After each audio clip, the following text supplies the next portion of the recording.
नमस्कार, मैं हूं आपके साथ अंकिता पाल। ब्रीडिंग की शुरुआत करते हैं। गोरखपुर अनुशासित शासन व्यवस्था के लिए देश दुनिया में ख्याति बटोरने वाले सीएम योगी आदित्यनाथ के व्यक्तित्व का एक खास पहलू है बाल प्रेम। देश के भविष्य के बीच में सीएम योगी वर्तमान के अपने निजी व्यस्तता में भी समय निकाल लेते हैं। और आपको बताते हैं, शनिवार सुबह गोरखपुर सर्किट हाउस परिसर के हेलीपैड पर प्रोटोकॉल और सुरक्षा व्यवस्था चाक चौबंद थी।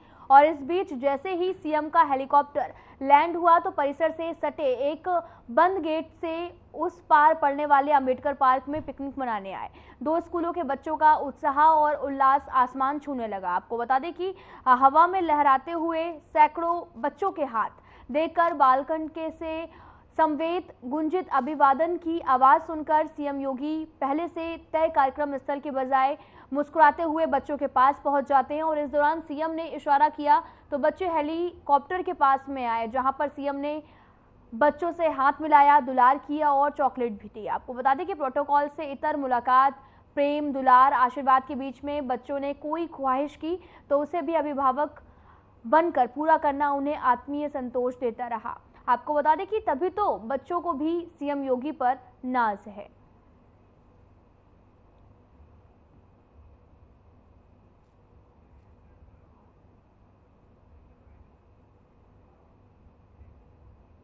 विकसित भारत संकल्प यात्रा के गोरखपुर आगमन पर प्रधानमंत्री आवास योजना शहरी के अंतर्गत 1100 आवासों का भूमि पूजन कार्यक्रम आयोजित किया गया। आपको बता दें कि जिसमें प्रदेश के मुखिया योगी आदित्यनाथ ने शिरकत की। आप सब जानते हैं कि पिछले 9.5 वर्ष के अंदर प्रधानमंत्री मोदी जी के नेतृत्व में भारत ने सर्वांगीण विकास की एक नई ऊंचाइयों को प्राप्त किया है। आज हम सबको एक नए भारत का दर्शन हो रहा है। यह भारत जो वैश्विक स्तर पर 142 करोड़ भारतवासियों के गौरव को बढ़ाता है, जो विकास की बड़ी बड़ी परियोजनाओं को बिना भेदभाव के देश के अंदर लागू करता है, यह भारत जो चेहरा देख करके नहीं, बल्कि जिस भारत में बिना भेदभाव के सबका साथ और सबके विकास की भावना के साथ योजनाओं का लाभ हर तबके को प्राप्त हो रहा है और हर व्यक्ति की जरूरत के अनुसार कार्य करते हुए उसके आर्थिक स्वावलंबन की ओर अग्रसर किया जा रहा है। इस नए भारत के अंदर हम सब आज प्रधानमंत्री मोदी जी के द्वारा व्यापक जन जागरूकता के लिए जिन्हें योजनाओं का लाभ मिला है, मेरी जुबानी मेरी कहानी, यानी मेरी कहानी मेरी जुबानी के माध्यम से अन्य लोगों तक पहुंचाने, जिससे वे भी इन योजनाओं के बारे में जानकारी रख सकें और जिन्हें अब तक योजना का लाभ नहीं मिल पाया है उन्हें भी योजनाओं का लाभ मिल सके। इस उद्देश्य से विकसित भारत संकल्प यात्रा प्रारंभ हुई है। 15 नवंबर जनजातीय दिवस के अवसर पर प्रधानमंत्री जी ने सुदूर झारखंड के गांव से इस योजना को प्रारंभ किया और आज मुझे बताते हुए प्रसन्नता है, यह योजना देश के अंदर हर राज्य में हर ग्राम पंचायत तक पहुंचने के क्रम में आगे बढ़ रही है। इस यात्रा में 26 जनवरी तक देश के सभी गांवों को, सभी नगर निकायों को कवर करना है। जनता जनार्दन के साथ संवाद बनाना है। मेरी कहानी मेरी जुबानी के माध्यम से जिन्हें लाभ मिला है उन्हें जनता जनार्दन के सामने कहना है। जो नए लाभार्थी हैं उन्हें सर्टिफिकेट देना है और जो लोग अभी योजना से वंचित रहे हैं उनका नाम उसके साथ जोड़ते हुए उन्हें योजनाओं से आच्छादित करने के लिए फिर एक विशेष अभियान चलाना है। भाइयों बहनों, आज परिणाम क्या है? आज इसका परिणाम है कि पिछले 9 वर्ष के अंदर देश के अंदर 10 करोड़ से अधिक गरीबों के शौचालय बने, जिनमें से लगभग 2.25 करोड़ उत्तर प्रदेश में बने हैं। 4 करोड़ गरीबों के देश के अंदर आवास बने, उनमें से 55 लाख आवास उत्तर प्रदेश के अंदर बने। 50 करोड़ गरीबों को देश के अंदर आयुष्मान भारत में 5 लाख रुपए की स्वास्थ्य बीमा का लाभ प्राप्त हो रहा है। प्रदेश में 10 करोड़ लोगों को इसका लाभ प्राप्त हो रहा है। 80 करोड़ लोग जो देश के अंदर प्रधानमंत्री जी की इस योजना में कोरोना कालखंड में फ्री में राशन की सुविधा का लाभ प्राप्त कर रहे हैं, तो प्रदेश के अंदर 15 करोड़ से अधिक लोग इस योजना का लाभ प्राप्त कर रहे हैं। उजाला योजना के अंतर्गत प्रदेश में एलईडी लाइट उपलब्ध कराई जा रही है। सौभाग्य योजना के अंतर्गत अन्य तमाम योजनाओं का लाभ उपलब्ध कराया जा रहा है। गोरखपुर के जिला सहकारी फेडरेशन लिमिटेड के नवनिर्मित भवन का सीएम योगी आदित्यनाथ ने लोकार्पण किया है। सहकारिता के प्रति भावना रखने वाले सभी उपस्थित महानुभाव और भाइयों बहनों, मैं जिला सहकारी फेडरेशन लिमिटेड को इस व्यवसायिक कॉम्प्लेक्स के निर्माण के लिए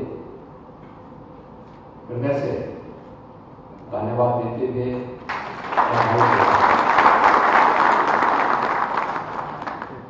मुझे प्रसन्नता है कि जहां आज से 6 वर्ष पहले अतिक्रमण था, अव्यवस्था थी, गंदगी थी, आज उसको एक बेहतरीन स्वरूप देकर के 20 दुकानों का निर्माण करके 20 नए परिवारों की आजीविका का माध्यम बना दिया है।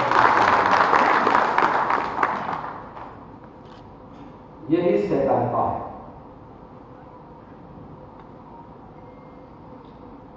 सबके सहयोग से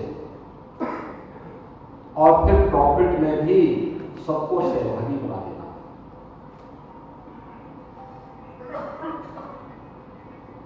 जिला सहकारी फेडरेशन को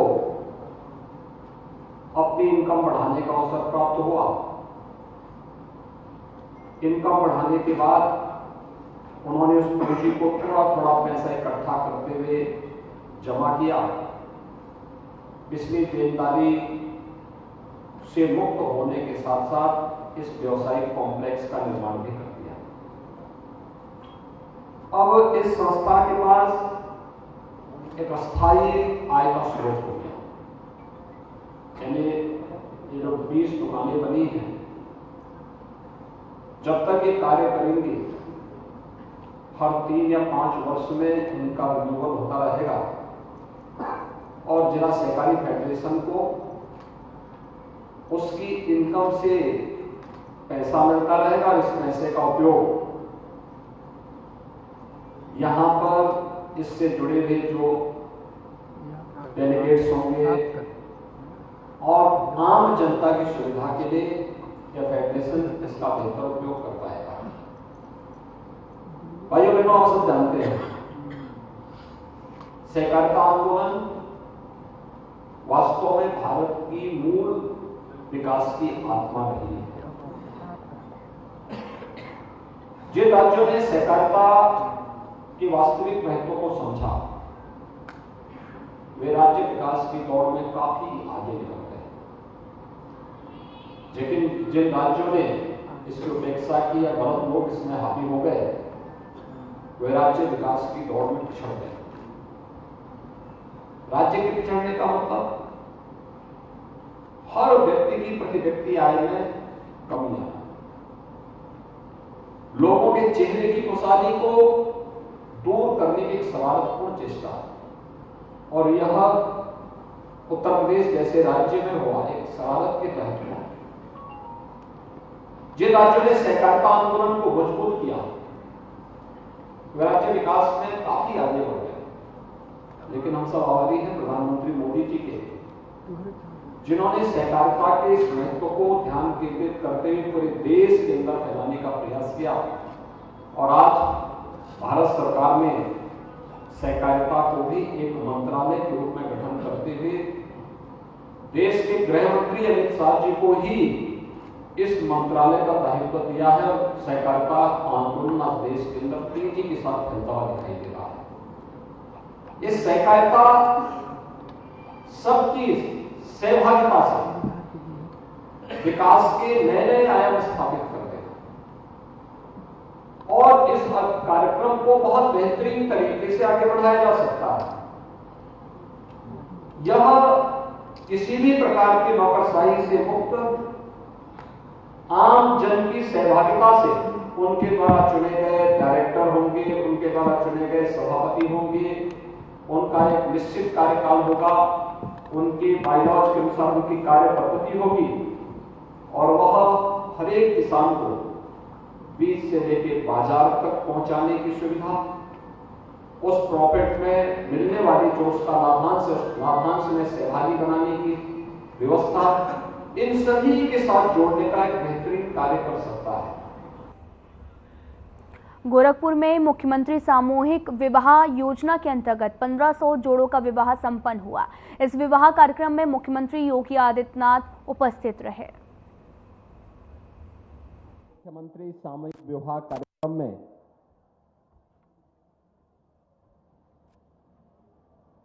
गोरखपुर में आज आयोजित इस कार्यक्रम में समारोह में उपस्थित प्रदेश सरकार में मत्स्य विभाग के मंत्री डॉक्टर संजय निषाद जी, बांसगांव के लोकप्रिय सांसद श्री कमलेश पासवान जी, भारतीय जनता पार्टी के प्रदेश के उपाध्यक्ष और विधान परिषद के माननीय सदस्य डॉक्टर धर्मेंद्र सिंह जी, माननीय विधायकगण श्री राजेश त्रिपाठी जी, श्री श्री राम चौहान जी, श्री महेंद्र पाल सिंह जी, श्री विपिन सिंह जी, डॉक्टर विमलेश पासवान जी, श्री श्रवण निषाद जी, भारतीय जनता पार्टी के जिला के अध्यक्ष श्री युधिष्ठिर सिंह जी, महानगर अध्यक्ष श्री राजेश गुप्ता जी और गोरखपुर जनपद के अलग अलग क्षेत्रों से और गांवों से यहां पर उपस्थित सभी वर और वधु पक्ष से उपस्थित अतिथिगण, भाइयों बहनों, आज मुझे प्रसन्नता की अनुभूति है कि एक साथ 1500 जोड़े गोरखपुर में विवाह बंधन के साथ जुड़ रहे हैं। मुख्यमंत्री सामूहिक विवाह योजना के अंतर्गत आयोजित इस कार्यक्रम में एक साथ इतना बड़ा कार्यक्रम का आयोजन न केवल दहेज मुक्त विवाह को प्रेरित करने के लिए डबल इंजन की भारतीय जनता पार्टी की सरकार के द्वारा किए गए प्रयासों का यह परिणाम है, बल्कि उन सामाजिक कुरीतियों पर एक प्रहार भी है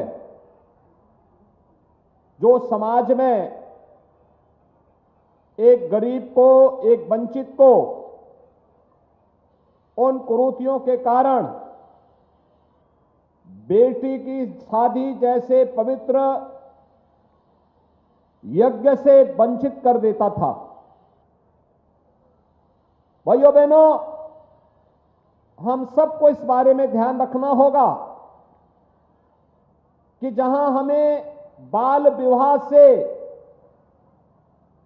पूरी तरह समाज को छुटकारा देना है, वहीं साथ ही साथ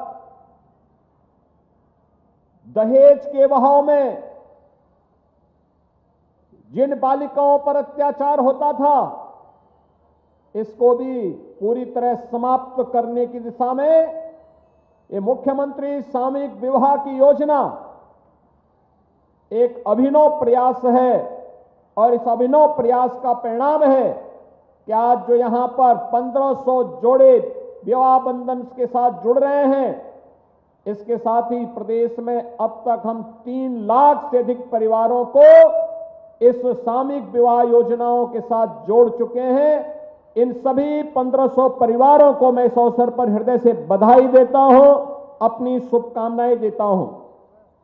मुझे बताते हुए प्रसन्नता है कि 2017 में इस योजना को हम लोगों ने प्रारंभ किया था और 17 से प्रारंभ करने के बाद प्रारंभ में 31,000 की राशि हम लोगों ने रखी थी, लेकिन बाद में जब ये लगा कि नहीं 31,000 की राशि कम है, तो इस राशि को बढ़ा करके हम लोगों ने 51,000 रुपया किया है।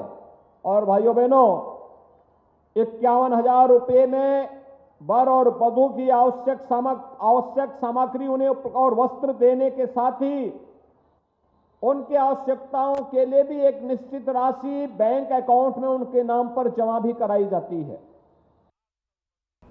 लखनऊ में बीजेपी प्रदेश मुख्यालय पर बीजेपी प्रदेश अध्यक्ष भूपेंद्र सिंह ने प्रेस कॉन्फ्रेंस की है और आपको बता दें कि भूपेंद्र सिंह ने क्या कुछ कहा, आपको सुनवाते हैं।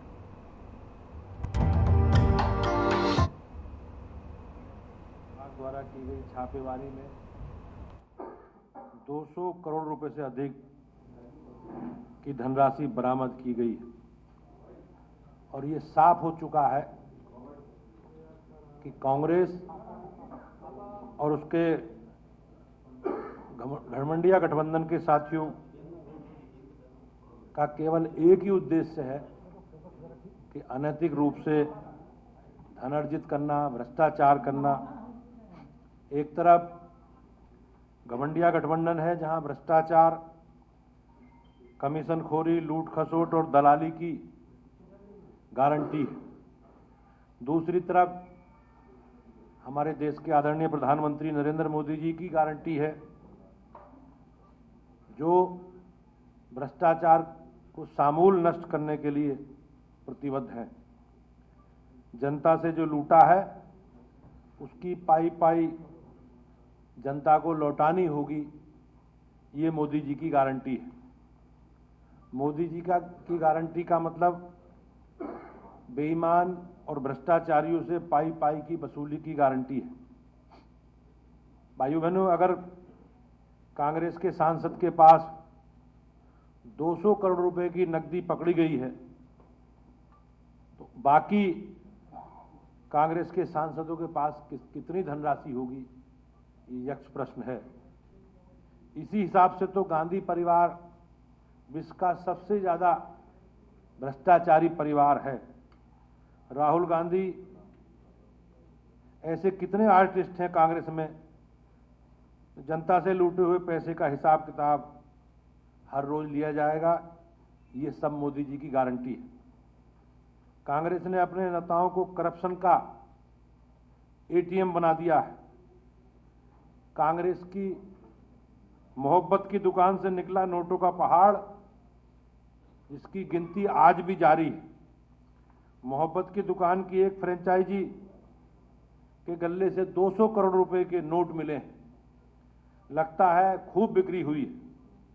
सारी मोहब्बत कुछ यूं ही बिक गई कांग्रेस के पास, और कांग्रेस के घमंडिया गठबंधन के साथियों के पास केवल हिंदुत्व और सनातन की नफरत बची है।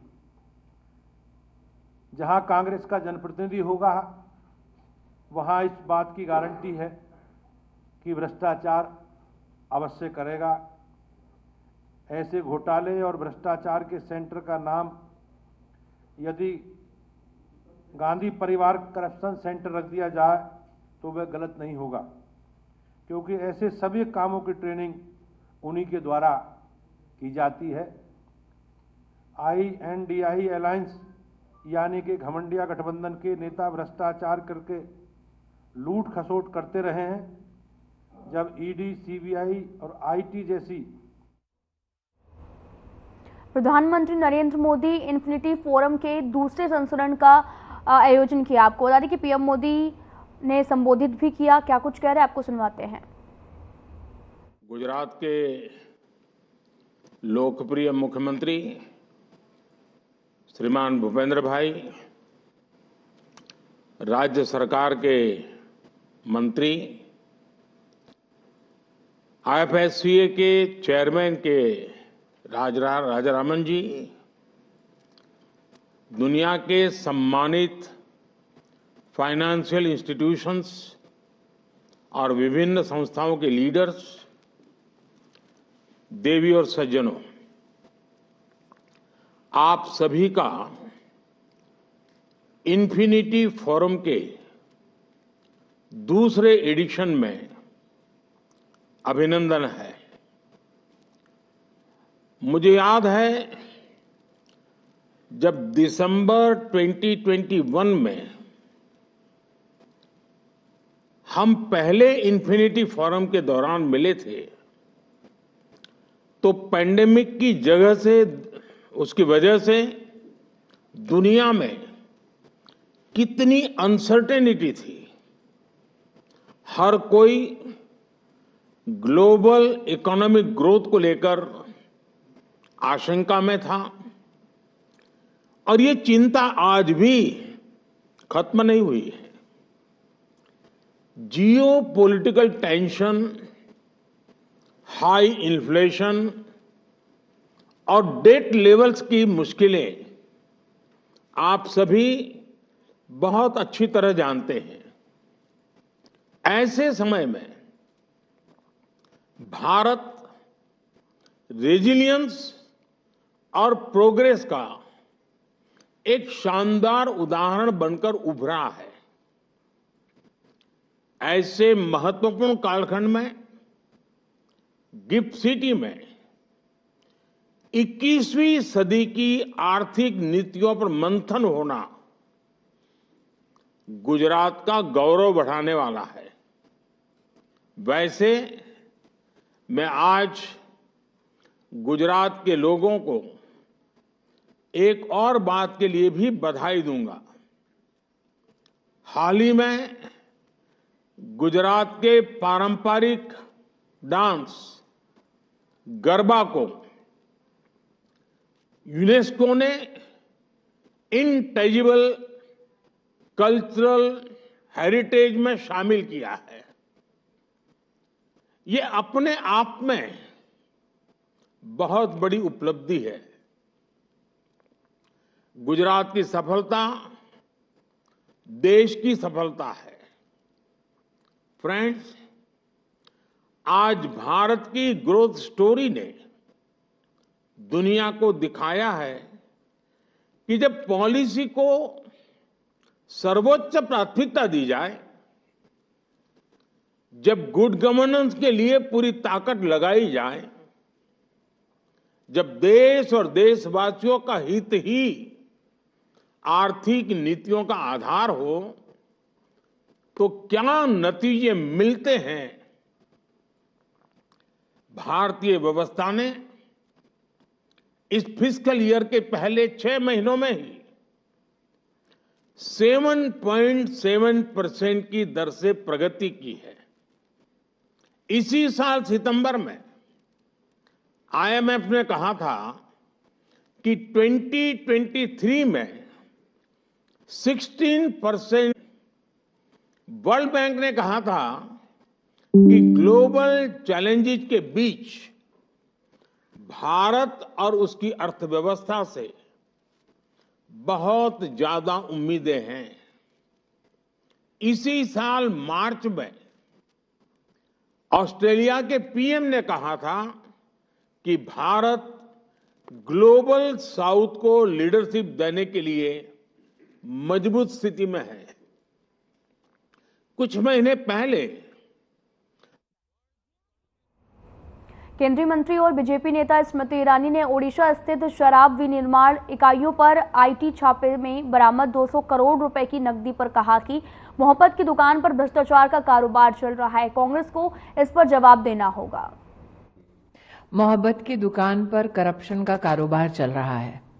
कांग्रेस के आला कमान को, गांधी खानदान को, देश को ये बतलाना होगा कि उनके एक सांसद के 10 ठिकानों से 200 करोड़ रुपए जो बरामद हुए और काउंटिंग अभी जारी है, ये कांग्रेस का नेता गांधी खानदान में किसका एटीएम था? अब तक कांग्रेस पार्टी ने चुप्पी साध रखी है। ये भी सुनने में आया अखबारों से कि पैसा इतना पड़ा था लूट का कांग्रेस के इस नेता के घर में कि काउंटिंग की मशीनें तक टूट गईं। जैसे कि मैंने कहा, मोहब्बत की दुकान पर करप्शन का जो कारोबार चल रहा है, ये कौन है जिसका एटीएम बनकर कांग्रेस का ये नेता उभरा है? चाहे शराब का घोटाला हो, महादेव ऐप का बेटिंग का घोटाला हो, चाहे भर्ती में घोटाला हो, कांग्रेस ने जब सत्ता पाई है तब घोटालों में उनकी पार्टी, उनकी सरकारें लिप्त रही हैं। आज पुनः उनके एक नेता के घर से 200 करोड़ रुपए कैश बरामद होना, और जैसे कि मैंने कहा, मीडिया के हवाले से पता चल रहा है कि काउंटिंग अभी जारी है, तो वो कौन है जिसका एटीएम कांग्रेस का ये नेता है और क्यों अब तक कांग्रेस के आला कमान ने इस विषय पर कोई भी टिप्पणी नहीं की है? किसका पैसा है जो लूट का छुपाकर कांग्रेस के इस नेता के घर से मिल रहा है? फिलहाल इस बुलेटिन में इतना ही। नमस्कार।